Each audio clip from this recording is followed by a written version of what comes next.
নমস্কার দর্শক বন্ধু, আপনাদের সকলকে ইনস্টা খবরের আজকের প্রতিবেদনে স্বাগত।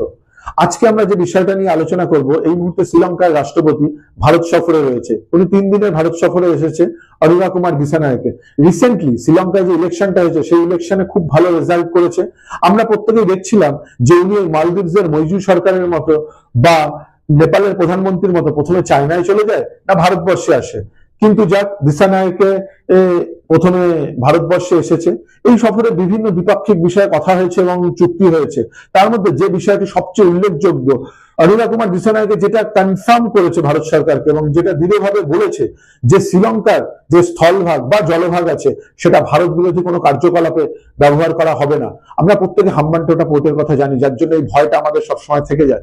2010 সালে তৎকালীন শ্রীলঙ্কান সরকার হাম্বানটোটা পোর্ট করার জন্য চীনের থেকে লোন নেয় এবং চীন ইচ্ছা করে তাকে ডেট ট্র্যাপে ফেলে, মাত্র 1.7 বিলিয়ন লোন দেয় এবং তার বিনিময়ে 100 মিলিয়ন প্রত্যেক বছর শ্রীলঙ্কান গভর্নমেন্টকে রিটার্ন করাচ্ছিল। জানাই ছিল করতে পারবে না।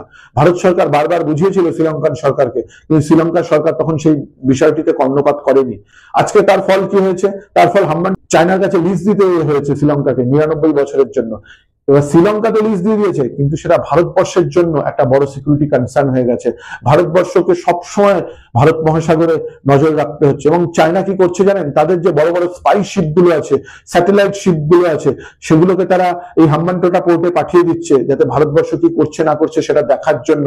ভারতবর্ষ কোনো মিসাইল টেস্ট করছে কিনা বা অন্য কোনো রকম কোনো কাজ করছে কিনা সবসময় এই গোয়েন্দাগিরি করে যাচ্ছে চায়নার বড় বড় জাহাজগুলো। তো সেই কারণে ভারতবর্ষকে খুব রিসেন্টলি হাম্বানটোটাতে একটা এয়ারপোর্ট আছে, হ্যাঁ, এটা বিশ্বের সবচেয়ে কম চলা এয়ারপোর্ট, সবচেয়ে কম ফ্লাইট নামে এখানে, জনশূন্য এয়ারপোর্ট বলা যায়। সেই এয়ারপোর্টটা নিতে হয়েছে ভারতবর্ষকে। রাশিয়ার সাথে কম্বাইন করে ভারতবর্ষ সেই এয়ারপোর্টটা বিড করেছিল এবং রিসেন্টলি সেই এয়ারপোর্টটা 30 বছরের জন্য বিডে পেয়েছে ভারতবর্ষ। তো যাই হোক, সেটা ভারতবর্ষের জন্য একটা স্বস্তির কারণ যে এয়ারপোর্টটা ভারতবর্ষ বিড করে পেয়েছে। তো শ্রীলঙ্কান রাষ্ট্রপতি যে বিষয়টি আমাদেরকে কনফার্ম করছে যে শ্রীলঙ্কার যে উন্নতিতে ভারতবর্ষের যে উল্লেখযোগ্য অবদান রয়েছে, বা বলতে গেলে 2 বছর আগে যখন শ্রীলঙ্কা অর্থনৈতিক দিক থেকে অনেকটা ভেঙে পড়ে, সেই মুহূর্তে অন্য কেউ কিন্তু শ্রীলঙ্কার উন্নতির জন্য এগিয়ে আসেনি বা শ্রীলঙ্কাকে সাপোর্ট করার জন্য এগিয়ে আসেনি। যদি এগিয়ে এসে থাকে একমাত্র বন্ধু দেশ ছিল ভারতবর্ষ।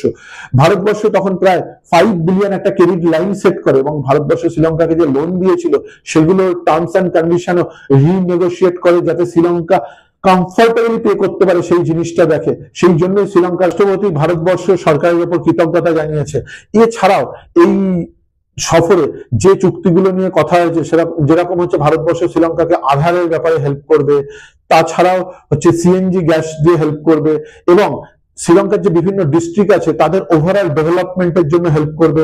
তাছাড়া ভারত শ্রীলঙ্কার যে মৎস্যজীবীরা রয়েছে তাদের আরো অত্যাধুনিক ইকুইপমেন্ট দিয়ে সাহায্য করবে। তো এরকম বিভিন্ন বিষয়ে দ্বিপাক্ষিক চুক্তি হয়েছে এবং আমরা আশা করি ভারত শ্রীলঙ্কার এই মৈত্রী বা বন্ধন বছরের পর বছর চলতে থাকবে।